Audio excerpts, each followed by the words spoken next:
Hello, my friend. Stay a while and listen.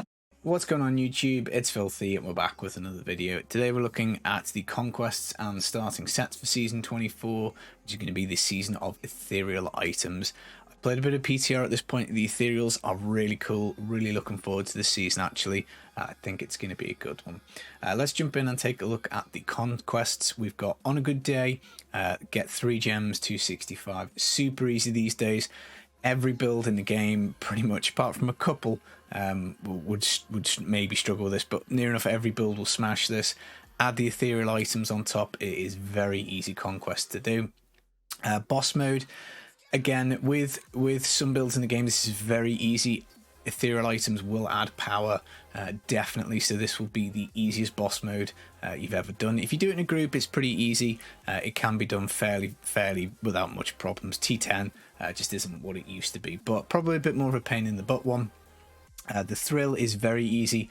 GR45 solo without any set items equipped. Again, broken record, Ethereals will make this easier.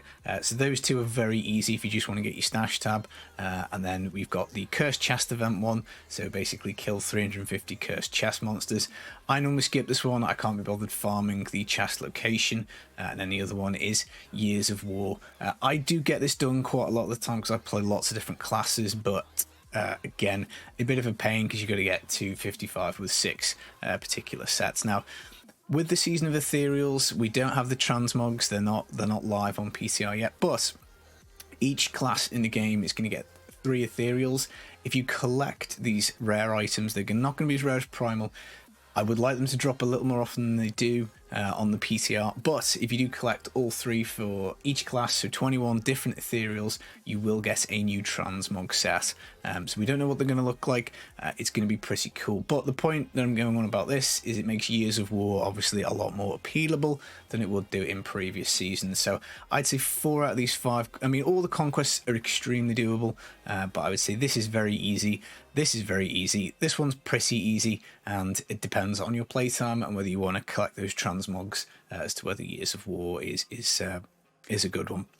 Now, in terms of starting sets, the Demon Hunter is going to get Natalia's Vengeance. Now, I haven't tested this yet on PTR, but I'm really excited to do so because one of the weapons for the DH gives a 200% damage increase to all archery skills. I'm hoping this will pair very well with Natalia's. Obviously, the modifier is huge. You get 7 pieces with this. You get a piece of jewelry. It's a pretty solid set. I think it's fairly decent. You can use it for speed farming. I haven't played much Nats lately, but again, it's something we're going to test on PTR. So I think that's a pretty solid shout from the Demon Hunter. So we'll have to sort of see where we go. And underneath, I shouldn't forget, we've got this nice portrait frame. The pet, we don't know what it's going to look like, but again, like last season, if we do the full season journey, we will get a pet. So they're going to be the cosmetics. Now, Barb gets Immortal King. Immortal King is just a solid set. It's very easy to put together because it goes with everything. Flat modifier. Again, we get 7 pieces with this one. Barb has got really easy toughness items to get, really easy modifiers. You know, again, obviously you chuck an Ethereal in there. I'm sure you can get a fairly strong build, albeit you'll probably move off onto Whirlwind. And same for the Vengeance. It depends how strong it is, but you're probably going to move over to the Gears of Dreadlands. So, you know, this isn't going to be an end game set, but it's fairly solid for Barb. Nothing that you can go too wrong with.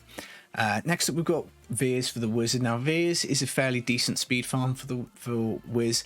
I'm not sure that this will actually use an ethereal item because you normally use the set weapon and an orb for this. So it's going to be difficult to get the ethereal in without looking at the build and maybe doing some changes. Veers is very strong. It does require cooldown, but with the addition of the Messerschmitt's Reaver, it's not that hard to get set up, but it certainly isn't going to be one that you're going to put it together and just start demolishing content. You know, it's not as easy as IK, it's not as easy as Nats, so it can in theory be a very good build, but it does require a bit of work. But Veers for Wizard, I'd say again is fairly solid. Arakir for the Witch Doctor. I can't even remember last time I played Arakir. It's been a while.